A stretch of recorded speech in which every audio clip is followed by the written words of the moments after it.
अर्थेभ्यश्च परं मनः मनसस्तु परा बुद्धिः बुद्धेरात्मा महान् परः महतः परमव्यक्तम् अव्यक्तात् पुरुषः परः पुरुषान्न परं किंचित् सा काष्ठा सा परा गतिः। श्रुति ने रथ का वर्णन किया, रथ के घटकों का वर्णन किया, और अब जो गंतव्य है, जहां पर इस गंता को जाना है,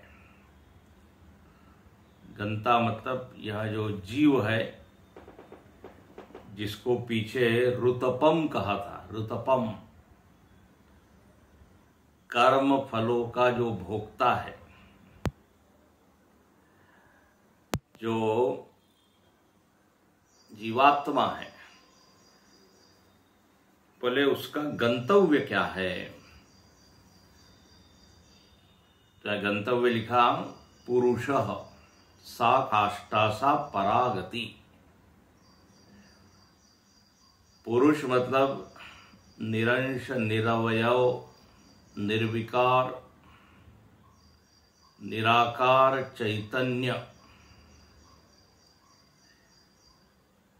इसमें अवस्थित हो जाना, यही गंतव्य है।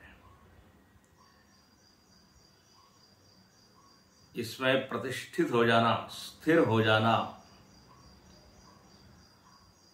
जीव भाव का त्याग हो जाना, जीव भाव को मिथ्या समझना, यही वास्तव में क्या है, गंतव्य है। और कहा यही परम गति है। गति से ऐसा लगता है मानो कि यह जो तत्व है कहीं दूर बैठा है और वहां तक हमको यात्रा करनी है, एक ऐसा भाव आता है गति शब्द सुनते ही। लेकिन यहां पर गमन देश में नहीं है, कहीं दूर किसी स्थान पर वो तत्व ऐसा नहीं है, अंतरंग में ही है। इसलिए दूरी तो नहीं है, दूरी भी नहीं है, देरी भी नहीं है। महाराज जी बोलते थे न दूरी है न देरी है। बोले देरी तो है, देरी इस अर्थ में है कि जब तक आप उधर नहीं देख रहे हैं तब तक वो दिखेगा नहीं।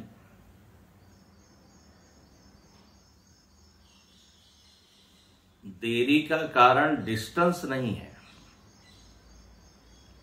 देरी का कारण अज्ञान है।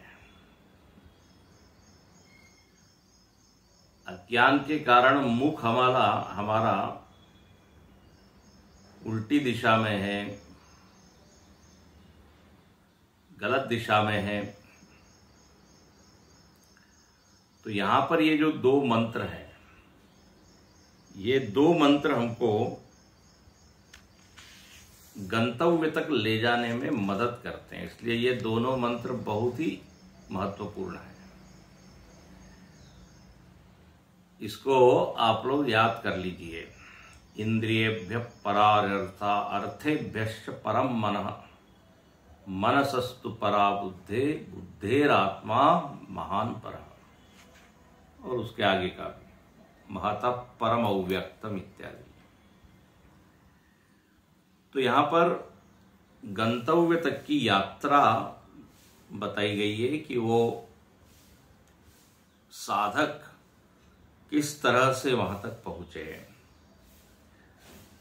तो बोले भाष्य में कल हमने देखा था, भाष्य आप देखिए 74 पेज पे अंतिम लाइन जो है, स्थूलानि तावद इंद्रियाणि तानी यही अर्थैहि आत्म प्रकाशनाय आरब्धानि। बोले शुरुआत कीजिए इंद्रियों से। तो जो इंद्रियां हैं, इंद्रियों से परे विषय है। ये विषय क्या है? तो बोले विषय इंद्रियों का कारण है। आरब्धानी कल हमने यहां पर हम लोग रुके थे। इंद्रियों की रचना इन महाभूतों से हुई है। तो जो विषय है उन विषयों को यहां अर्थ कहा। इनसे ही इंद्रियां बनी हैं। तो कारण हो गया ये पंचमहाभूत और कार्य हो गया इंद्रिय। तो कारण जो है वो कार्य से अधिक सूक्ष्म होता है। इसलिए यहां पर लिखा कि इंद्रियेभ्य परायर्था। अच्छा, बोले इन महाभूतों ने, इन विषयों ने क्यों इंद्रियों को बनाया? तो कल हमने देखा था आत्म प्रकाशनाय।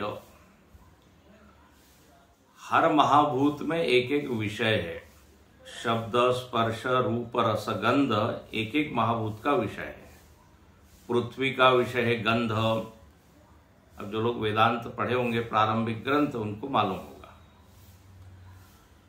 पृथ्वी का गुण है गंध, जल का गुण है रस, अग्नि का गुण है रूप, वायु का गुण है स्पर्श, आकाश का गुण है शब्द। तो बोले आत्म प्रकाशनाय। ये पांचों विषयों का ज्ञान होगा नहीं यदि इंद्रियां न हो तो विषयों के प्रकाशन के लिए इंद्रियों की निर्मिति हुई। विषय सब सम्मुख है, लेकिन इंद्रियों का ही अभाव हो तो एक भी विषय का ग्रहण नहीं होगा। तो यहां विषय के बारे में दो चीज बताई। एक तो ये इंद्रियों को बनाने वाली है, ये विषय, मतलब यहां विषय का अर्थ होगा महाभूत। और इन महाभूतों को कोई ग्रहण नहीं करता, ग्रहण करते हैं इन महाभूतों के विषयों को। हाँ, जो नासिका है वो पृथ्वी को ग्रहण नहीं करती, पृथ्वी के गुण को ग्रहण करती है। जल को रसना ग्रहण नहीं करती, जल में जो रस है उसको ग्रहण करती है। तो ये विषयों का प्रकाशन होता है, महाभूतों का नहीं।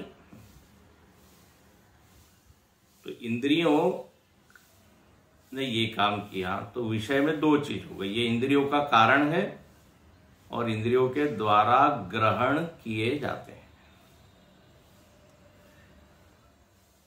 ये विषय व्यापक है, इंद्रियों से सूक्ष्म है, इसलिए उनको परे कहा।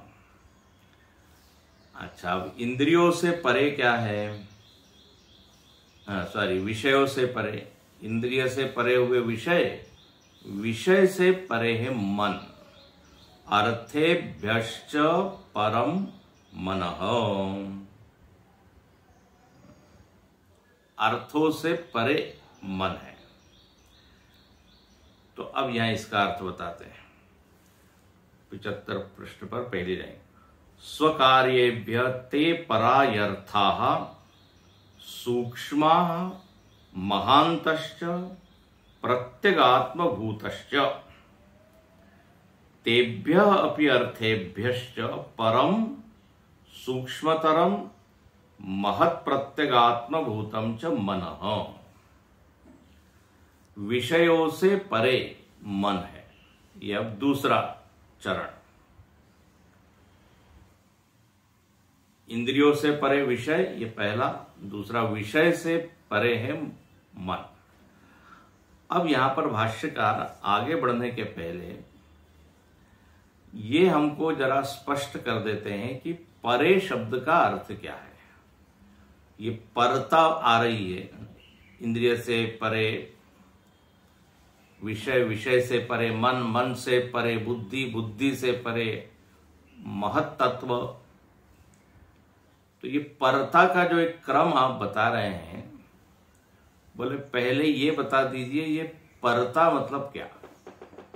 ये परे है, इसका पहले अर्थ आप स्पष्ट कीजिए, क्योंकि परे शब्द का अर्थ सब लोग अपना ढंग से कुछ कुछ ले रहे होंगे या लेते हैं। तो यहां भाष्यकार ने 3 अर्थ बताए, ये बिल्कुल अंडरलाइन करने योग्य है। परे का अर्थ होता है सूक्ष्म, सूक्ष्माः महान्तः च प्रत्यगात्म भूत, ये 3 अर्थ बताए हैं। यदि कोई वस्तु दूसरे से परे है तो उसमें ये 3 चीजें घटनी चाहिए। परत्व की कसौटी क्या है, कब हम कहेंगे ये इससे परे हैं, परीक्षण कैसे करेंगे, तो बोले वो वस्तु सूक्ष्म होनी चाहिए। पहला अर्थ क्या किया, सूक्ष्म। दूसरा अर्थ किया महान, महानता, पहले है सूक्ष्मता फिर महानता, वो उससे महान होनी चाहिए। यहां महान का अर्थ क्या है, व्यापक, व्यापक होनी चाहिए। और तीसरा कहा प्रत्यगात्म भूता, प्रत्यगात्म भूता का अर्थ होता है अंतरंग। ध्यान से सुनिए, अंतरंगता।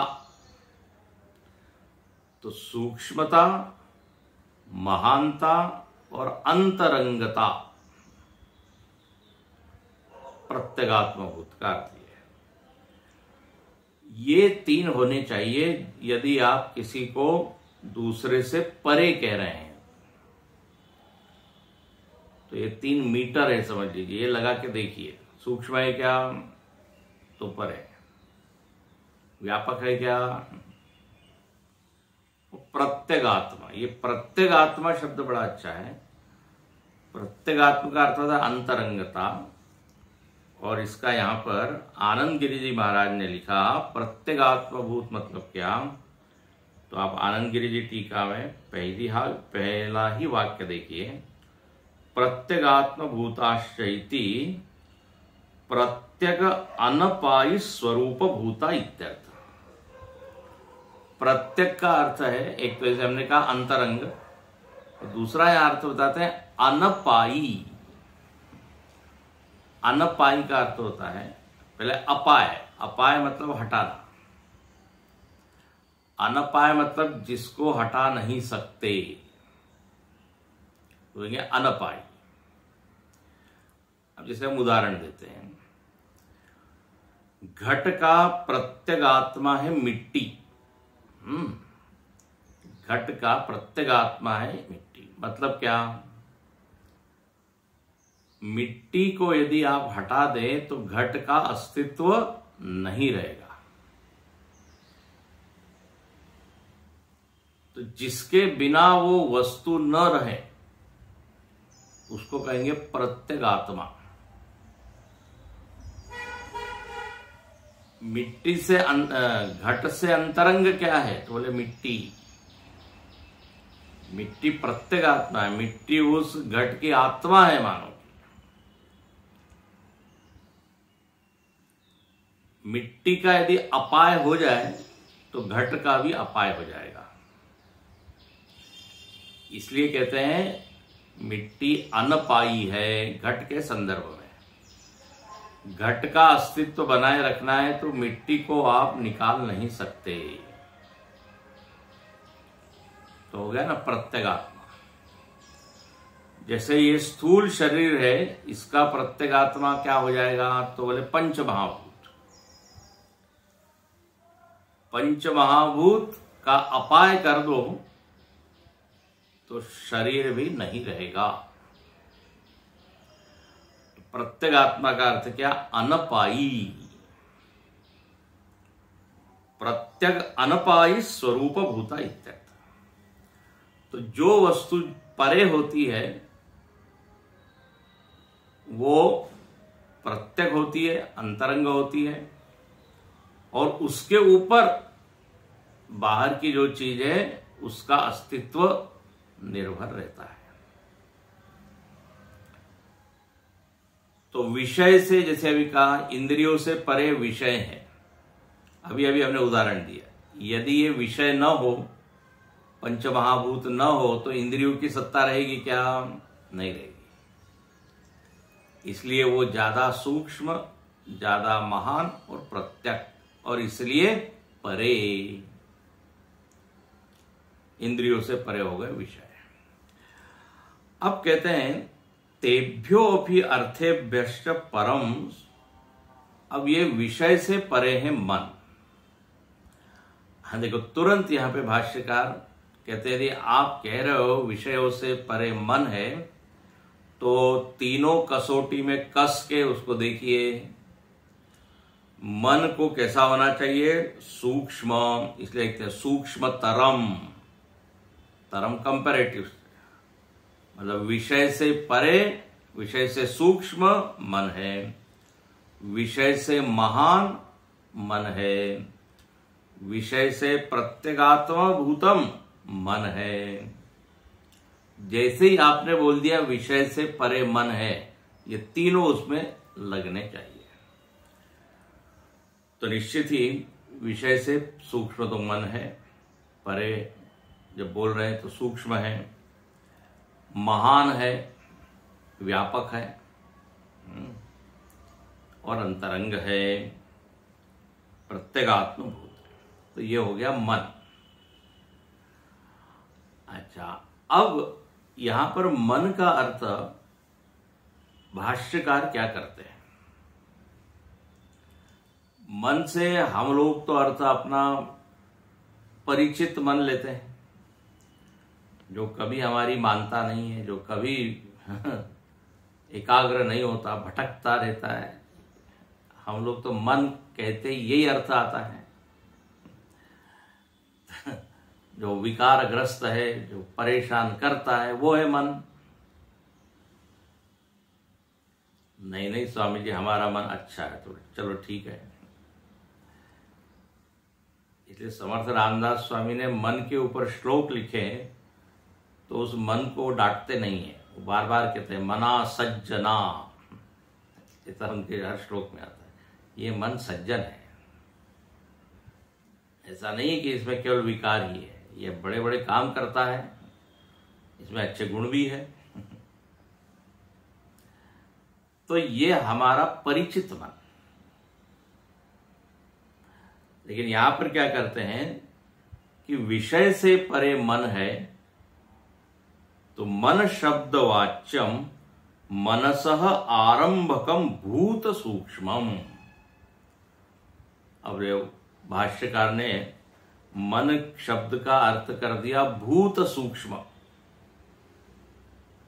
भूत सूक्ष्म मतलब पंच महाभूतों के दो रूप है, एक पंचीकृत महाभूत है और एक अपंचीकृत है। अब ये उन लोगों को ही समझ में आएगा जिन्होंने वेदांत के पहले ग्रंथ पढ़े हैं। तो महाभूतों का दो स्वरूप है, एक तो स्थूल रूप है, उसको कहते हैं पंचीकृत पंचमहाभूत, स्थूल महाभूत। और महाभूतों का पहला जो रूप होता है वो अपंचीकृत होता है, जहां वो भूत सूक्ष्म रूप में होते हैं और वो मिले हुए नहीं होते एक दूसरे से। उसको तन मात्रा भी कहते हैं, एक शब्द आता है तन मात्रा, या चलो यहां जो दिया है भूत सूक्ष्मम। तो मन शब्द का अर्थ कर दिया अपंचीकृत पंचमहाभूत। अब आपने तत्वबोध, विवेक चूड़ामणि, आत्मबोध, पंचदशी, इन ग्रंथों में पढ़ा होगा कि मन का निर्माण अपंचीकृत पंचमहाभूतों से होता है, मतलब सूक्ष्म महाभूतों से होता है। सूक्ष्म महाभूत कारण है, तो यहां भाष्यकार वही बताते हैं, आरंभकम भूत सूक्ष्मम। जैसे देखिए, अब ये उदाहरण उतना अच्छा नहीं है लेकिन मैं देता हूं। यदि आपको रोटी बनानी है तो रोटी गेहूं से बनती है, हम बोलते हैं ना गेहूं की रोटी, लेकिन गेहूं से रोटी बन सकती है क्या? गेहूं को जब तक आप पाउडर नहीं करोगे ना, उसको पिसाओगे नहीं, आटा नहीं बनेगा, तब तक रोटी नहीं बन सकती। हालांकि हम बोलते क्या है, गेहूं की रोटी, लेकिन बोलना क्या चाहिए, गेहूं से बने हुए आटे की रोटी। हालांकि आटा और गेहूं तत्वतः एक ही है, लेकिन एक को क्या बोलेंगे, स्थूल है, एक को बोल देंगे सूक्ष्म। आटा सूक्ष्म है। केवल उदाहरण के लिए, उतना बढ़िया नहीं, लेकिन फिर भी समझने के लिए हम बता रहे हैं। इडली डोसा बनाना है तो अरे चावल से बनता है, तो फिर ले लीजिए चावल सीधे। नहीं, चावल को ग्राइंड करना पड़ेगा, दाल को भी ग्राइंड करना, तब जाके वो बटर वो तैयार होता है, जिससे वो इडली बनती है। तो ऐसे ही पंचमहाभूतों से मन बना है, लेकिन स्थूल से नहीं, सूक्ष्म पंचमहाभूतों से। तो भाष्यकार यहां लिखते हैं कि मन का अर्थ यहां लेना चाहिए भूत सूक्ष्म। अच्छा, और इस मन का परिचय कराते हैं। ये मन क्या है? तो संकल्प विकल्पादि आरंभकत्वात्। बोले ये मन संकल्प विकल्प करता है। कभी एक विचार आता है, उसके विरुद्ध दूसरा विचार आता है, एक विचार आता है, उससे भिन्न विचार आता है। तो ये कल्पनाएं करते रहता है, विविध प्रकार की कल्पना, विरोधी कल्पना, विकल्प, और इतना तेजी से बदलता है ये मन, क्या बताए, सो फास्ट। अभी एक सोचते दूसरे एकदम, लोग बोल देते हैं I have change my mind. अरे अभी एक क्षण पहले आपने नहीं, अब बदल दिया है, हमारा मन बदल गया, अब कैंसल कर दिया है, अब नहीं आएंगे हम शिविर में। जिसने कैंसिल किया होता है वो तुरंत अब मैं भी आ रहा हूं। तो ये संकल्प विकल्प, ऐसा ये मन है। तो मन के यहां दो अर्थ किए, भूत सूक्ष्म और जो संकल्प विकल्पात्मकम है। ऐसा मन विषयों से सूक्ष्म है। अच्छा, अब इस मन से सूक्ष्म क्या है भाई? तो मनसोपी परा, मन से परे है बुद्धि। तो मन से परे बुद्धि है, तो फिर देखिए यहां भाष्यकार कहते हैं यदि परे हैं तो फिर तीन चीजों को लगाइए। ये तीन चीजें घटनी चाहिए। कौन सी तीन चीजें? बोले अरे अभी अभी बताई ना। परे का अर्थ क्या है? सूक्ष्म। भाष्यकार हम लोगों के लिए छोड़ते नहीं कि अब आपको मालूम होगा, याद कराते हैं। मनसोपि परा, परा मतलब सूक्ष्मतरा, महत्तरा, प्रत्यगात्म भूता च बुद्धि।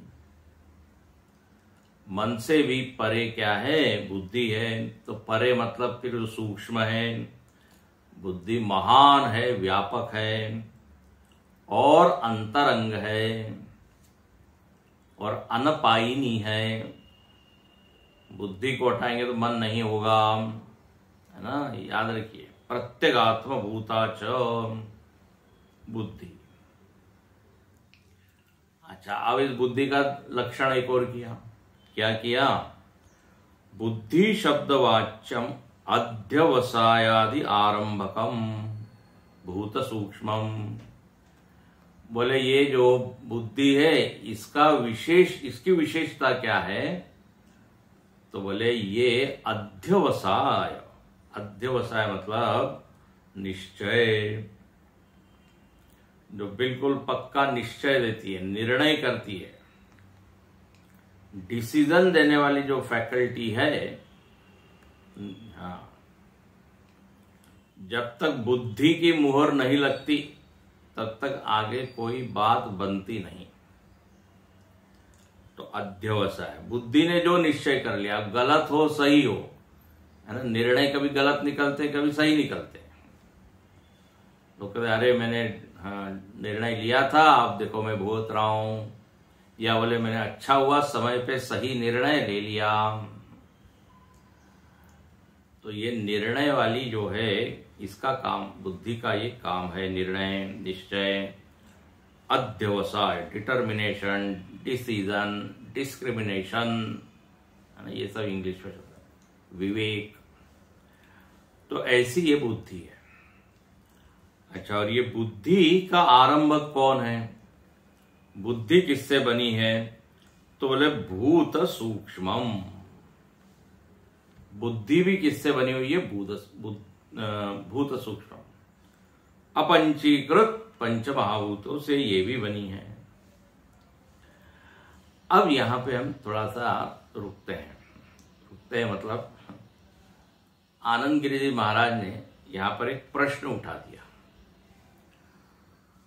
बोले विषय से परे मन है और मन से परे बुद्धि है, ठीक है। मतलब विषय का कारण है मन और मन का कारण क्या है? बुद्धि। जब आप एक से दूसरे को परे कहते हैं तो वो उसका क्या हो जाता है? कारण हो जाता है। जैसे घट से परे मिट्टी है तो मिट्टी क्या हो गई? कारण हो गई, सूक्ष्म हो गई, हाँ, व्यापक हो गई। घट तो छोटा है लेकिन मिट्टी तो व्यापक है। तो फर्क होता है ना कारण और कार्य में थोड़ा। अब यहां पे जरा ध्यान से सुनिए, मन भी भूत सूक्ष्म भूत है और बुद्धि भी सूक्ष्म भूत है। तो इन दोनों में कार्य कारण कैसे होगा? तो दोनों एक से ही बने हुए हैं भाई। जब आप कहते हैं बीज कारण है पेड़ का, तो देखो पेड़ अलग होता है, बीज अलग होता है। बीज ही बीज का कारण है ऐसा तो आप नहीं बोलते। बीज से पेड़ निकलता है। कार्य बोलते हैं किसको? पेड़ को। तो उसका लक्षण अलग होता है, कारण बीज है। तो अब यदि मन से परे बुद्धि है तो बुद्धि का लक्षण अलग होना चाहिए। बोले बुद्धि भी सूक्ष्म महाभूत से बनी है, मन भी सूक्ष्म महाभूत से, तो इनमें कार्य कारण संबंध कैसे होगा? इसलिए यहां पर प्रश्न किया है। थोड़ा सा सुन लीजिए, कभी कभी थोड़ा सा कठिन चीज भी सुननी चाहिए। तो यहां आनंद गिरि जी महाराज पहले ही पंक्ति में आगे लिखते हैं, ननु अर्थेभ्यश्च मनसः आरंभक भूत सूक्ष्मं परम तस्मात् बुद्धि आरंभकम भूत सूक्ष्म परम इति न युक्तम। न युक्तम, मन से परे बुद्धि है। बोले ये ठीक नहीं है, क्योंकि दोनों ही एक ही मटेरियल से बने हैं। भाई कारण है तो अलग होना चाहिए, कार्य है तो अलग होना चाहिए। यहां लिखते हैं, कार्यापेक्षया उपादानम उपचित अवयवम व्यापकम अनपायने स्वरूपम च प्रसिद्धम यथा घटादेहे मृदादि न च इह भूत सूक्ष्माणाम परस्पर कार्य कारण भावे मानमस्ति। ज्यादा कठिन हम नहीं करते, केवल यहां दिखा रहे हैं कि ये इसमें कार्य कारण यदि होगा तो बुद्धि का जो मटेरियल वो सूक्ष्म होना चाहिए। फिर उससे यदि मन बना तो मन का लक्षण अलग होना चाहिए। लेकिन दोनों ही यहां पर क्या हो गए? भूत सूक्ष्म ही है। तो भूत सूक्ष्म से भूत सूक्ष्म बना तो क्या बना फिर? दूध से यदि दही बनता है तो देखो दूध का लक्षण अलग है, दही का लक्षण अलग है, तभी दूध को बना कह दिया कारण। अब हम कहें दही से दही बना तो उसमें कार्य कारण संबंध कहां हुआ? तो यहां पर एक छोटा सा ये प्रश्न उठाया है। तो भूत सूक्ष्मम, जब ये कहा कि दोनों ही भूत सूक्ष्म हैं तो इनमें कार्य कारण संबंध नहीं है मन और बुद्धि में, तो फिर मन से परे बुद्धि है, ऐसा आप कैसे कह रहे हैं? तो देखिए, इसमें कार्य कारण संबंध के कारण परे नहीं कहा है। अब आगे आनंद गिरि जी ने लिखा है, इसमें नियम नियामक होने के कारण बुद्धि को मन से परे कहा है। ध्यान से सुनिए, नया शब्द हमने दिया, नियम्य नियामक। बुद्धि को मन से परे क्यों कहा? बोले क्योंकि बुद्धि नियामक है किसकी? मन की, इसलिए ज्यादा सूक्ष्म, ज्यादा महान, ज्यादा अंतरंग। कारण के दृष्टि से नहीं है, क्योंकि दोनों का मटेरियल एक ही है, उनमें कार्य कारण संबंध नहीं है। जैसे स्थूल शरीर और पंचमहाभूतों में कार्य कारण का संबंध है, शरीर कार्य है और उसका कारण पंचमहाभूत है। तो मन और बुद्धि चूंकि दोनों एक ही चीज से बनी है, इसलिए कार्य कारण का संबंध के कारण परे नहीं कहा है, बल्कि नियम नियामक। बुद्धि निर्णय लेती है तब मन काम करता है, इसलिए बुद्धि सूक्ष्म परे। देखो, मन में आप चाहे जितने संकल्प विकल्प करते रहे, जब तक बुद्धि की मुहर नहीं लगती वो मन परेशान रहता है। बोले हम इच्छा तो बहुत है लेकिन क्या करें, अभी डिसाइड नहीं कर पा रहे हैं। हरी झंडी कौन बताता है? बुद्धि। ड्राइवर जो है ट्रेन का चला तो सकता है गाड़ी, उसके तो चलाने की बड़ी इच्छा है। लेट हो रहा है, बोले लेकिन क्यों नहीं चला रहे हो फिर? अरे बोले अभी तक सिग्नल नहीं मिला है। तो सिग्नल देने वाला ज्यादा हो गया ना ऊंचा, वो उसका बॉस हो गया। बिना सिग्नल के चला दे और कुछ हो जाए तो देखो ड्राइवर पे आरोप लग जाएंगे। तो बुद्धि जो है वो निर्णय देने वाली है, इसलिए नियम नियामक है। तो नियामक हो गई बुद्धि, फिर मन हो गया नियम में। अच्छा, फिर मन के अधीन क्या है? इंद्रियां। फिर इंद्रिया काम। तो यहां पर इसलिए लिखा कि ये दोनों भले भूत सूक्ष्म है, लेकिन दोनों में इस तरह का संबंध है। तो परे जब कहते हैं तो इस अर्थ में परे है। अब यहां पर एक और बात बताएं। किसी ने कहा ये भाष्यकार ने ये नया शब्द क्यों डाला, भूत सूक्ष्म? अरे जो अपना बढ़िया वाला मन है परिचित, ये संकल्प विकल्प रूप जो है मन, और अध्यवसाय वाला जो लक्षण वाला है वो बुद्धि है। इतना ही लिखते हैं ना, ये भूत सूक्ष्म क्यों डाल दिया? कि मन का अर्थ भूत सूक्ष्म है और बुद्धि का अर्थ भी भूत सूक्ष्म है, ये क्यों डाला? ये बुद्धि गड़बड़ा जाती है ना, ये नए अर्थ लेके जटिल हो जाता है, कठिन हो जाता है, हमारा मन हिल जाता है। बोले ये अर्थ क्यों लिया आपने? मन का अर्थ कर दिया मनसः आरंभक भूत सूक्ष्म, बुद्धि का अर्थ कर दिया बुद्धेः आरंभकम भूत सूक्ष्म। बोले केवल इतना ही रखते हैं ना, संकल्प विकल्प और अध्यवसाय। तो इसका भी उत्तर आनंद गिरि जी ने दिया है। आनंद गिरि जी जानते हैं क्योंकि शंकराचार्य जी ने तो कोई अर्थ किया है तो कोई कारण होगा रे, कोई कारण होगा। तो आनंद गिरी जी महाराज वहां लिखते हैं, बोले ये भूत सूक्ष्म दोनों को इसलिए लिखा है कि कई लोगों ने, मैं वो पढ़ता नहीं, उसका अर्थ बता देता हूं, कई लोगों ने मन को ही आत्मा मान लिया है। ध्यान से सुनना, मन को आत्मा मानने वाले कुछ लोग हैं। तो बोले ये गलत है, मन आत्मा नहीं है, मन भौतिक है, भूत से बना हुआ है। इसलिए यहां भाष्यकार कहते हैं भूत सूक्ष्म।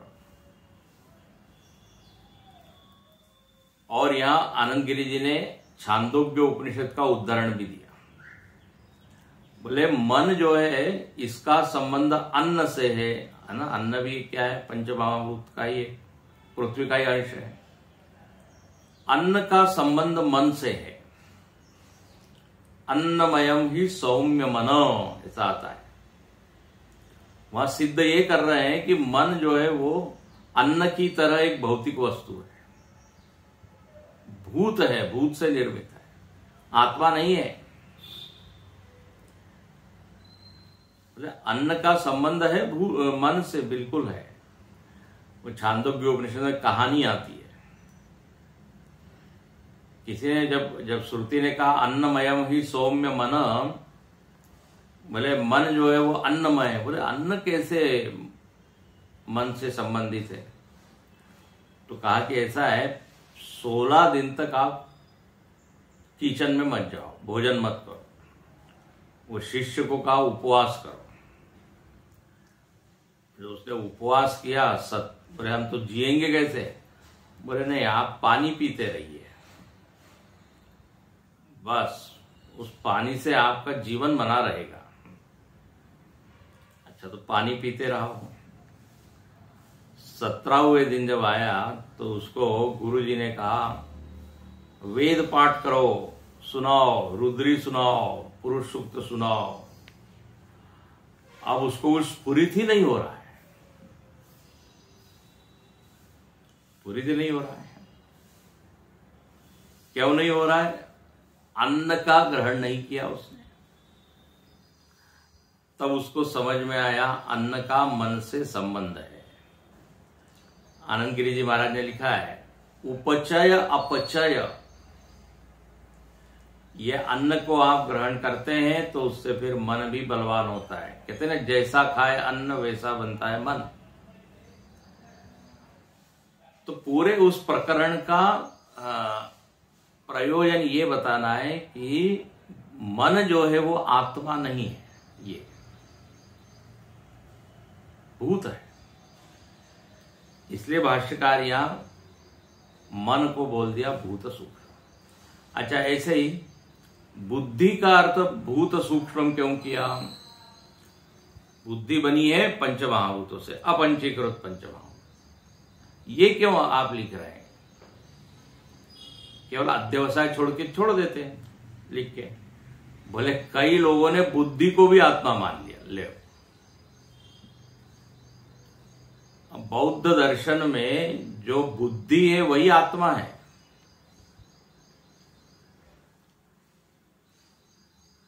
उसको कहते विज्ञानवाद। बौद्ध दर्शन में अलग अलग तरह के मत है। क्षणिक विज्ञानवाद, तो एक शून्यवाद है। तो जो क्षणिक विज्ञानवादी है वो बुद्धि को ही आत्मा मान लेते हैं, वृत्ति को, विज्ञान को।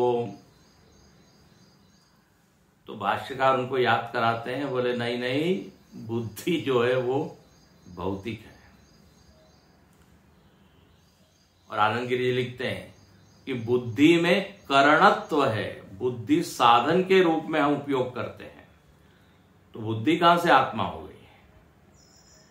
हम कहते हैं आज मेरी बुद्धि मंद है, आज बुद्धि तेज है ना। तो बुद्धि की मंदता, तेजस्विता हम अनुभव करते हैं। कौन? मैं। और मैं बुद्धि का उपयोग करके विचार करता हूं, विश्लेषण करता हूं, चिंतन करता हूं। तो बुद्धि करण स्थानीय है, इंस्ट्रूमेंट है।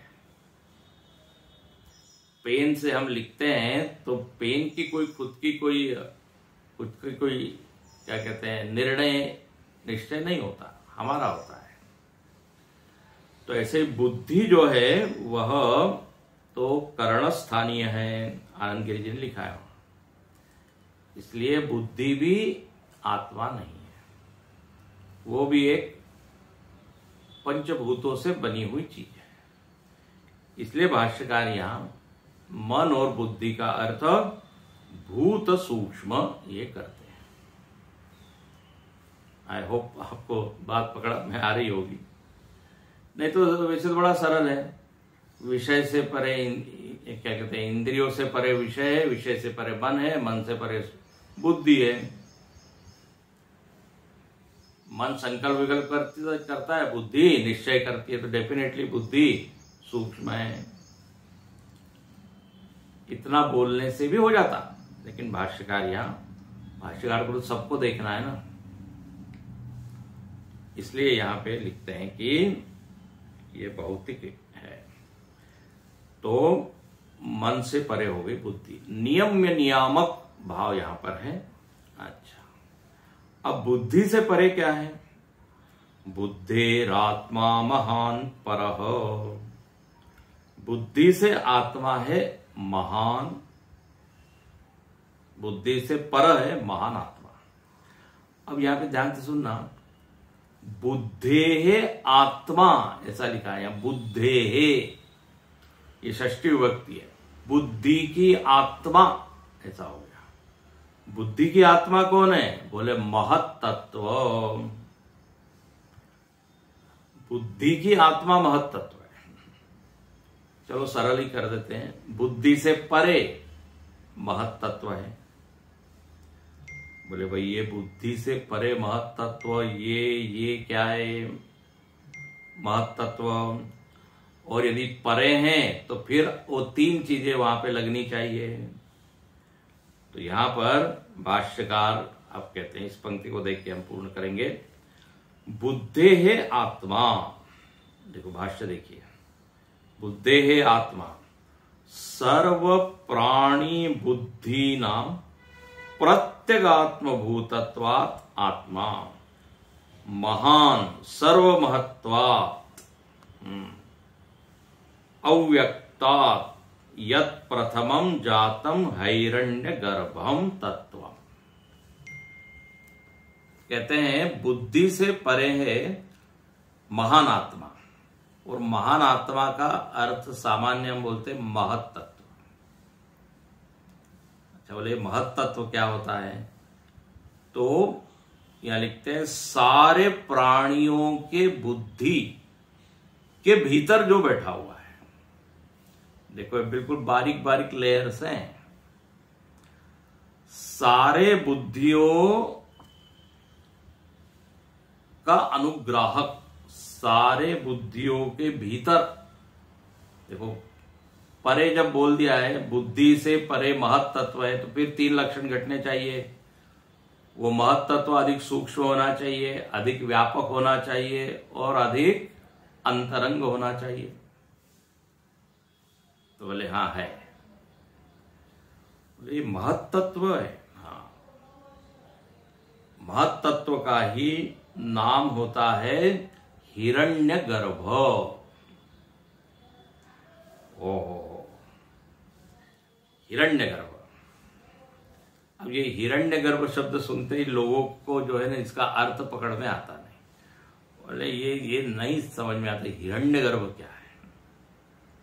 तो देखो सारी बुद्धियों के पीछे जो है उसको यहां पर कहा हिरण्य गर्भ। इसको थोड़ा सरल कर देते हैं। यहां लिखते हैं सारे बुद्धियों की वो आत्मा है, प्रत्यक है। मतलब यदि महत तत्व नहीं होगा तो ये बुद्धि काम नहीं करेगी। ये बुद्धि का जो आधार है वो हिरण्यगर्भ है, महत तत्व है। तो बोले ये महत तत्व या हिरण्यगर्भ, इसके बारे में थोड़ा और आप बताइए। तो यहां पर लिख दिया कि सारी प्राणियों की बुद्धि के अंतरंग है, और जो प्रथमज है, अब यहां एक शब्द दिया है प्रथमम जातम, जो पहला प्राकट्य हुआ ना, सृष्टि जब हो रही थी तो जो पहला परिणाम हुआ वो है हिरण्यगर्भ। ओहो, और वही हिरण्यगर्भ सबके भीतर बैठा हुआ है, सारे बुद्धियों के पीछे। बोले ये तो बड़ा सूक्ष्म है। बोले हाँ सूक्ष्म तो है। ये हिरण्यगर्भ मतलब आप ऐसा समझ लीजिए, अपने बुद्धि के भीतर एक अंतर्यामी बैठा हुआ है ना, अंतर्यामी। परमात्मा का एक रूप है अंतर्यामी, जो भीतर रह के नियमन करता है, भीतर रह के संचालन करता है। तो ये हिरण्यगर्भ है। और ये बुद्धि से क्या है, बुद्धि का भी अनुग्रह के, नियामक है। ये अंतर्यामी मतलब सारी बुद्धियों से जो जुड़ा हुआ है, सारी बुद्धियों के पीछे। देखिए हर जीव की अपनी अपनी अलग अलग बुद्धि है, ठीक है। ये व्यष्टि बुद्धि हो गई, थोड़ा थोड़ा ज्ञान है। लेकिन ये हिरण्यगर्भ क्या है, तो बोले सबके भीतर बैठा हुआ है। इसको एक दूसरा भी नाम देते हैं, समष्टि बुद्धि से जुड़ा हुआ चैतन्य, उसको कहते हैं हिरण्यगर्भ। समष्टि बुद्धि उपहित चैतन्य, उस चैतन्य को बोलेंगे हिरण्यगर्भ। जैसे हमारी बुद्धि छोटे से देह से जुड़ी हुई है, एक देह से, लेकिन जिसकी बुद्धि समस्त देहों से जुड़ी हुई है, समस्त प्राणियों के बुद्धि के पीछे बैठी हुई है, समस्त जीवों के बुद्धि को जो जानती है, बोले वो जो चीज है वो है हिरण्यगर्भ। चलो थोड़ा और सरल कर देते हैं।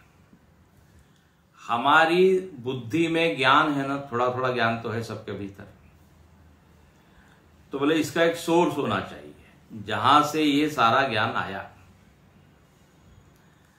जैसे आपके घर में हर कमरे में नल लगा हो और नल में पानी आता हो, किचन में भी आ रहा है, वॉशरूम में भी आ रहा है, आंगन में भी आ रहा है ना, बगीचे में भी आ रहा है। तो बोले पानी कहां से आ रहा है? बोले क्योंकि ऊपर हमने एक टंकी रखी हुई है, टैंक है ना, सिंटेक्स। तो वहां पे सारा स्टोर किया हुआ है पानी, वहीं से फिर सब दूर जा रहा है, डिस्ट्रीब्यूट हो रहा है। ये हिरण्यगर्भ आप समझ लीजिए ऐसा ही है, सारे बुद्धियों को बुद्धि देने वाला ना, समष्टि बुद्धि। और उस समष्टि बुद्धि से जुड़ा हुआ जो चैतन्य है, उस चैतन्य को ही आप हिरण्यगर्भ बोलते हैं। और उसी के अलग अलग नाम है, सूत्रात्मा, अंतर्यामी, ऐसे नाम है। मतलब ये हमारी बुद्धि के ऊपर कृपा करने वाला वो कौन है? हिरण्यगर्भ है। वो प्रत्यक है, वो अंतरंग है और महान है। हमारी बुद्धि तो छोटी है, लेकिन वो सब में व्याप्त है, इसलिए परे है। तो सर्व प्राणी बुद्धि नाम प्रत्यगात्म भूतात्मा महान, वो महान है, सर्वमहत्वात् अव्यक्तात् प्रथमम जातम। जब सृष्टि हुई तो पहले हिरण्यगर्भ आया, अव्यक्त से हिरण्यगर्भ आया, अभी आएगा आगे अव्यक्त शब्द। तो अव्यक्तात् प्रथमम जातम हिरण्यगर्भम तत्वम बोध अबोधात्मकम महान आत्मा। एक और लक्षण बोल दिया हिरण्यगर्भ का। हिरण्यगर्भ कैसा है? बोध अबोध रूप। ये सब वेदांत थोड़ा पढ़ना पड़ेगा तब ये सब अर्थ समझ में आएंगे। बोध अबोध रूप कैसे हो गया भाई हिरण्यगर्भ? तो आनंद गिरी जी महाराज उसका अर्थ करते हैं, ज्ञान शक्ति और क्रिया शक्ति से युक्त है हिरण्यगर्भ। इसमें दो शक्ति, ज्ञान शक्ति, क्रिया शक्ति। तो ज्ञान शक्ति को बोध से बताया, अबोध मतलब क्रिया शक्ति। तो ऐसा ये महत्तत्व का ये परिचय हुआ, बुद्धि से परे महत्तत्व हो गया। अब ये महत्तत्व जैसे अभी हमने कहा पहले प्रकट हुआ, पहला प्राकट्य ये हिरण्यगर्भ है, महत्तत्व है। तो बोले इसके पहले क्या था फिर? तो बोले ये यदि प्रकट हुआ है तो कहां से प्रकट हुआ? तो कहते हैं अव्यक्त से। इसलिए अब हिरण्यगर्भ से भी परे क्या है? अव्यक्त हो। इसलिए अब अगले मंत्र में कहते हैं महतः परम अव्यक्तम, महत्तत्व से परे अव्यक्त है। और अव्यक्त से परे फाइनल पुरुष। तो अब इस मंत्र को हम कल देखेंगे। महतः परम अव्यक्तम अव्यक्तात् पुरुष पर। हिरण्यगर्भ यदि प्रकट हुआ है तो कहां से? तो बोले अव्यक्त से। ये अव्यक्त कोई अव्याकृत बोलते हैं, अनेक अनेक शब्द है। अव्यक्त से पहली चीज आई हिरण्यगर्भ, फिर सारी चीज आई। और ये अव्यक्त कहां से आया? अव्यक्त कहां था? तो बोले पुरुष। उसका आधार अव्यक्त से भी सूक्ष्म, महान, प्रत्यक कौन है? पुरुष। अच्छा, बोले पुरुष से कुछ परे है? बोले नो, पुरुष इज द फाइनल। कल वो देखेंगे। ओम पूर्णमद पूर्णमिदं पूर्णात् पूर्णमुदच्यते पूर्णस्य पूर्णमादाय पूर्णमेवावशिष्यते। ओम शांति शांति शांति। हरि ओम। श्री गुरुभ्यो नमः। हरि ओम।